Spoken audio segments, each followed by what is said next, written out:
Something happened in Beijing today that most people completely missed. Not the handshakes, not the banquet, not the photo at the Temple of Heaven.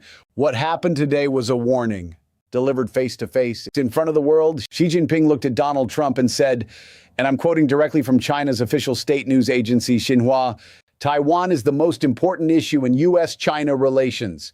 Handle it well, the relationship holds.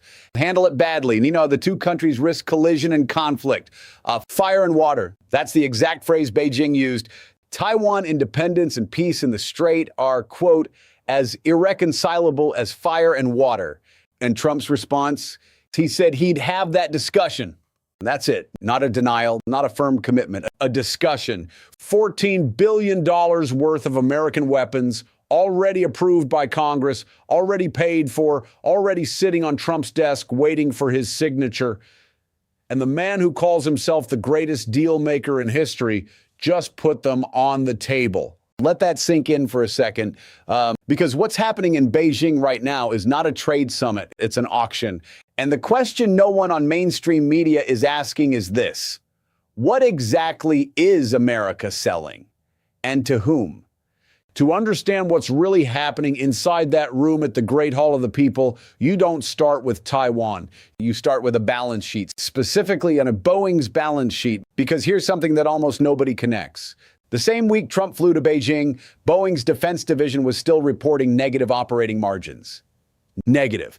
The company that builds America's air refueling tankers, the planes that keep every fighter jet, every bomber, every surveillance aircraft in the sky, has been losing money doing it.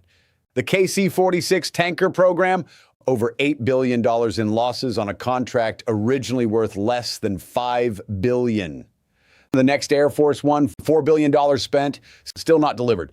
And the last time China placed a serious aircraft order with Boeing, 2017, Trump's first visit to Beijing, 300 planes, $37 billion, and then nothing. For 8 years, China has been buying Airbus instead, $55 billion worth of European jets since 2025 alone. So when Trump lands in Beijing today with Boeing CEO Kelly Ortberg sitting right behind him on Air Force One, ask yourself, who has leverage over whom? Here's what the official narrative tells you. Trump went to Beijing to talk trade, to stabilize the relationship after years of tariff wars, to discuss Iran, the Strait of Hormuz, rare earths. That's true, all of it. But here's what most people don't understand. China came into this meeting, and I'm quoting a senior analyst at the Center for Strategic and International Studies, far more confident than in 2017, because China has already survived Trump's trade war. China's exports hit a record $3.8 trillion last year, despite the tariffs, despite the sanctions, despite everything. And she knows something about Trump that Trump doesn't want to admit.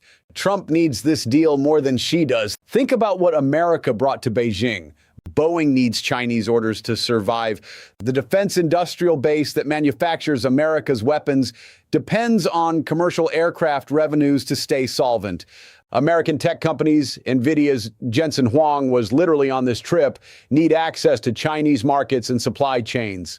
American farmers need Beijing to keep buying soybeans, corn, wheat, and America needs China's cooperation on Iran because the Strait of Hormuz is still not fully open, and every day it stays closed, energy prices eat deeper into the American economy.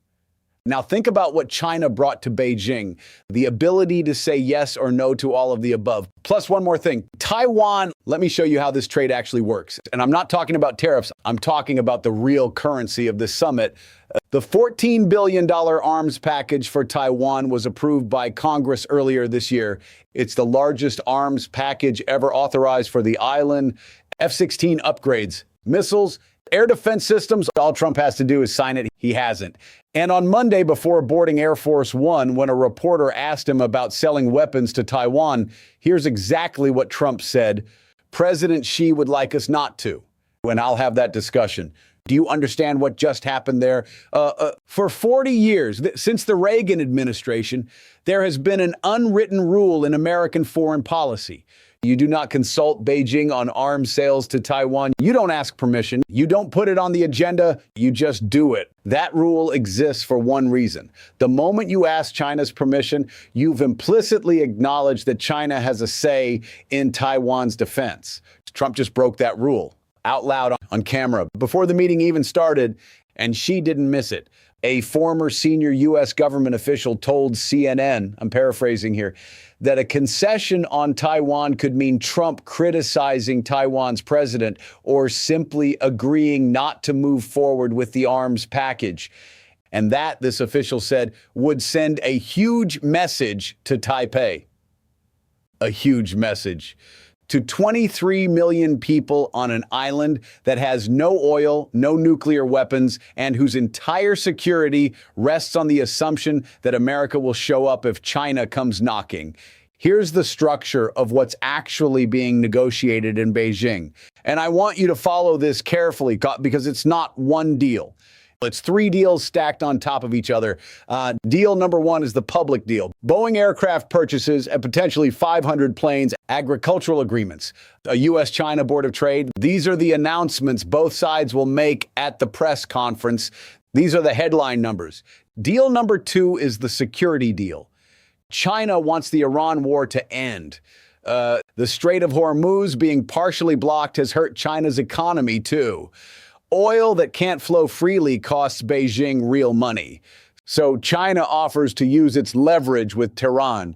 In exchange, the U.S. softens its position on Taiwan, not officially, not in writing, but in the space between what is said and what is done. Trump doesn't sign the arms package, maybe not this week, maybe not this year. And in the language of geopolitics, silence is a message. Deal number three, and this is the one that should alarm every American strategist, is the long game. China's exports hit record highs despite the trade war. The yuan's share in global transactions has quadrupled in 2 years. The M-Bridge payment platform connecting China, Saudi Arabia, the UAE, Thailand has processed $55 billion in transactions that never touched the American financial system. China isn't trying to win this summit. China is trying to make the summit unnecessary, to build a world where America's leverage, financial, military, diplomatic, simply doesn't reach as far as it used to. And every concession Trump makes in that room accelerates that process. I want to zoom out because what's happening in Beijing today isn't just about Taiwan. It's about a question that she actually asked Trump directly. Can the United States and China avoid the Thucydides Trap? For those who don't know the reference, the Thucydides Trap is a concept from ancient Greek history. When Athens was rising and Sparta was the established power, the tension between them produced war, almost inevitably.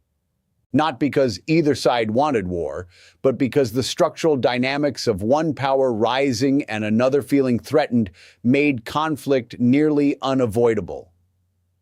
She asked this question deliberately. It wasn't small talk, it was a message. We are both too powerful to go to war, so let's negotiate the terms of coexistence.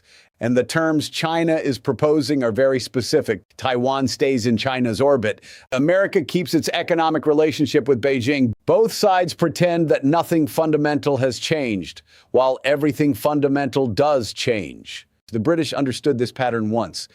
In the 19th century, the British Empire forced China to trade at gunpoint.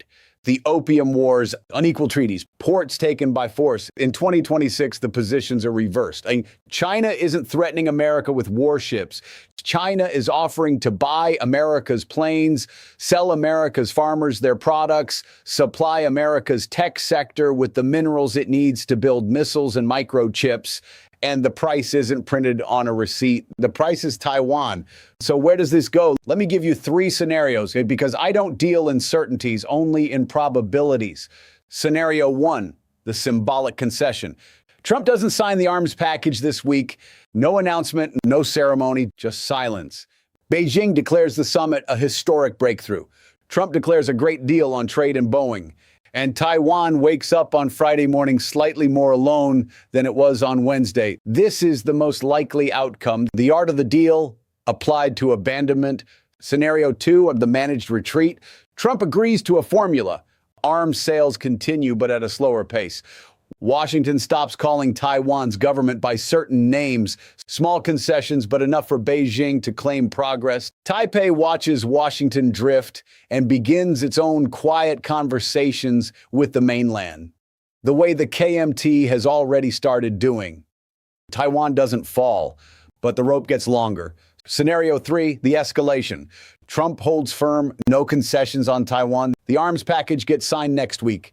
Beijing leaves Beijing furious. Rare earth exports to America get tightened. Boeing gets fewer orders than expected. The fragile trade truce starts fraying at the edges. This is the scenario where both sides discover that the interdependence they built over 40 years is now a weapon, and both are holding the same end of it. Which scenario are we heading toward? Look at who was in that room today. Look at who wasn't. Taiwan's president was not in Beijing. Taiwan's foreign minister was not consulted. The people whose future was being discussed had no seat at the table. That's not a detail. That's the story. Let me bring this together, right? Because these aren't separate stories. They're the same story, written in different currencies. The Boeing story is about an arms industry that can't survive without its adversaries' money. The Taiwan story is about a democracy that can't defend itself without an ally who is distracted by that same adversary's money. The Hormuz story is about an energy choke point that China navigates cheaply while America pays billions in insurance subsidies just to keep the lights on. The Thucydides story is about two civilizations negotiating the terms of a transition that neither can stop. I'm not here to tell you America's finished. The dollar is still the world's reserve currency. American capital markets are still the deepest on earth. The U.S. military still projects power in ways no other nation can match. But I am telling you this, the most powerful man in the world flew to Beijing today. Not to dictate terms, to negotiate them. And the person sitting across the table had been preparing for this conversation for years. She didn't just prepare for this summit. He waited for it. He watched America weaponize its financial system until other countries started building alternatives. He watched Boeing bleed out until American defense depended on Chinese orders to survive. He watched Taiwan's energy crisis unfold. 7 days of reserves, with tankers anchored offshore because the insurance math didn't work. And then he extended an invitation, come to Beijing. Let's talk. In 1971, America held all the cards when Nixon flew to China to open a new era. In 2026, Trump flew to China, and the cards are a lot more evenly distributed than the flight manifest suggests. I'll leave you with the question I can't answer, not a conclusion. A question. If you were a leader of a small democracy in Asia right now, watching the world's most powerful man negotiate your future without you in the room, what would you do? Wait for the outcome of a summit you weren't invited to, or start making your own calls to Beijing? Because that's not hypothetical. That's the decision 23 million people in Taiwan are facing right now, tonight. Write it in the comments. I genuinely want to know how you see this. Not what you think the right answer should be, what you would actually do. If this analysis gave you something the mainstream media didn't, subscribe, hit the bell, share this with someone who cares about where the world is actually going, not where we want it to go. See you on the next one.